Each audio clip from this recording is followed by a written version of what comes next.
Just to follow up on the podcast from the other day, my rant. It's interesting to imagine a world without religion. I'm not a religious person, and it's really interesting when you think about history and you get a DNA test. I was born in a Jewish hospital in Manhattan, and my life was saved by Jewish doctors. And I'm not Jewish at all, and I think some of the nicest people I've ever met are Jewish, some of my closest friends growing up. Um, but really, I never saw people as being Jewish or black or white or yellow or Chinese. I always grew up, and I still have the same perspective and perception of people just being who they are, regardless of their ethnicity or their religion. Um, but the hypocrisy in our culture has has gotten really out of control, and people seem to forget the stupidity and ignorance of so many Nazis and so many people in Germany who were xenophobic and racist and committed all these horrible atrocities and genocide. Um, a lot of them, unbeknownst, some of these Nazis like Hitler, Goebbels were actually Jewish. They actually had Jewish blood and tried to hide that. Yet they managed to brainwash people and slaughter and kill millions of people with their bullshit. And the same thing's happening with the president of the United States. I mean, it's literally spreading hate and bullshit, and causing the death of many people because they're that stupid. I think, and religion seems to divide us more than anything. It seems to label people this or that. Um, and I think it's time we just kind of look at the bigger picture, and maybe we should all get a DNA test.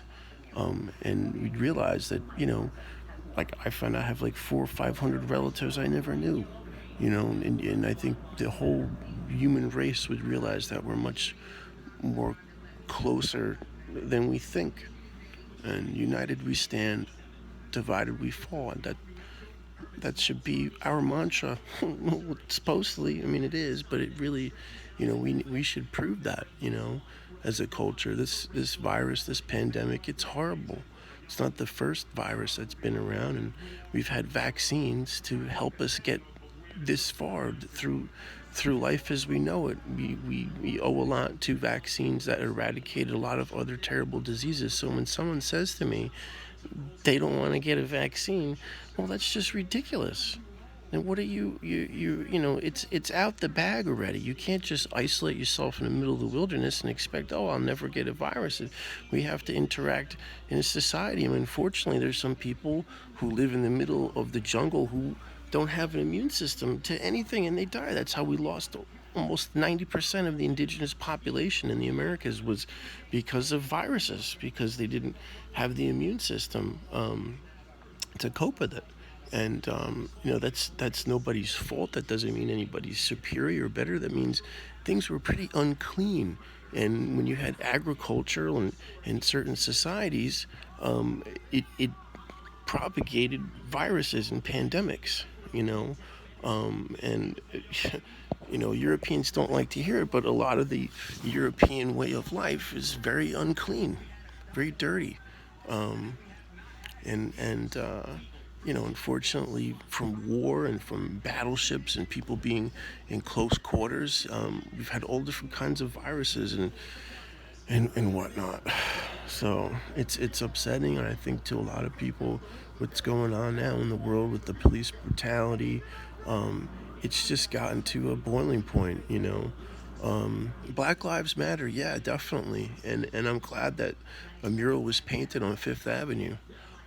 But I think it's time now that we all got to go out and vote. But unfortunately, the person who's in the White House now shouldn't be there now at all.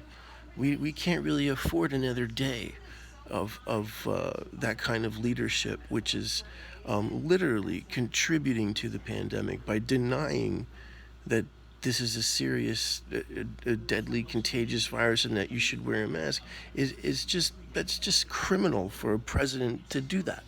And he could have shut everything down way back in February and January. There was a CDC team that was dispatched to China that he had dismantled. He said, "Oh no, that was under the Obama administration. Let's not do that." They were aware of this virus already back, like in, I believe, December. And it could have been here in October, November, for all we know. But instead of closing the borders and quarantine and taking it seriously, oh, it's just a flu virus, it's just a cold. If you get exposed to enough of this, it replicates, and you can be totally healthy and die. That's the reality. So I just don't understand why some people, maybe they watch the news selectively, or just kind of want to interpret it in their own way, or they go to their preacher, they go to their church or wherever, and whoever religious leader tells them this bullshit, they believe it instead of actual science. I'm blessed that my grandfather lived in India for 12 years and traveled all over India as a doctor, healing people with penicillin. He was the first person to manufacture and administer penicillin, give it to another human being. And after the war, he went back to Germany.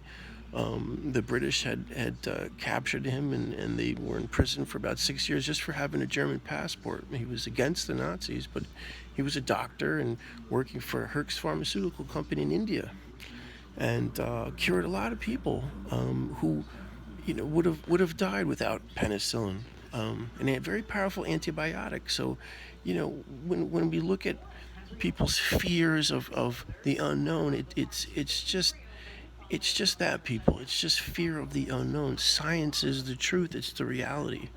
Can you imagine how silly it would be for someone who has an infection to say, "Oh no, I don't want to take penicillin. I'm just going to let myself die," because penicillin is some evil, dangerous substance, or whatever, superstition that people have about, things that they don't understand. And unfortunately, this country has not invested its money towards fighting disease and curing disease the way we really should. And I'm disappointed in a lot of the billionaires, even the ones I've worked for, especially. What are they doing? Like, for example, I worked for the previous mayor. His company, made him quite a bit of money. What does he do? He takes the money and 150 million just to run for president for yourself. Wow, 150 million, that's a lot of money. I mean, what are these people doing with all their money? And why should one person have that much money? And they say they do this and philanthropy and all that, but if they really were forced to pay more taxes and to pool their money together, like the Bill and Melinda Gates Foundation does, pool it and actually enact change throughout the world would be a better place. It really would. We could end our dependence on fossil fuel and enact universal solar energy legislation. And we could still have a separation of church and state. People are free to believe whatever they want to believe, but not when it interferes with decisions. Like stem cell research. Stem cell research was banned under the George W. Bush administration, solely because he was a Methodist and he thought embryonic stem cell was killing a fetus or something. I mean, it's just nonsense. And that's actually saved the lives of so many people, including my father. My father's had 2 stem cell transplants and immunotherapy, and has cured his cancer. So you tell me that,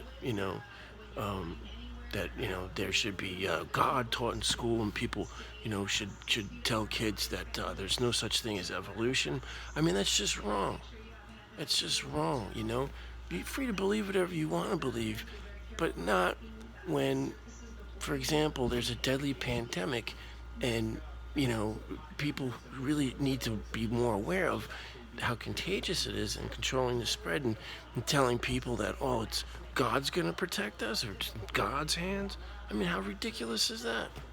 Anyway, I hope you enjoyed my podcast, and stay safe. and wear a mask.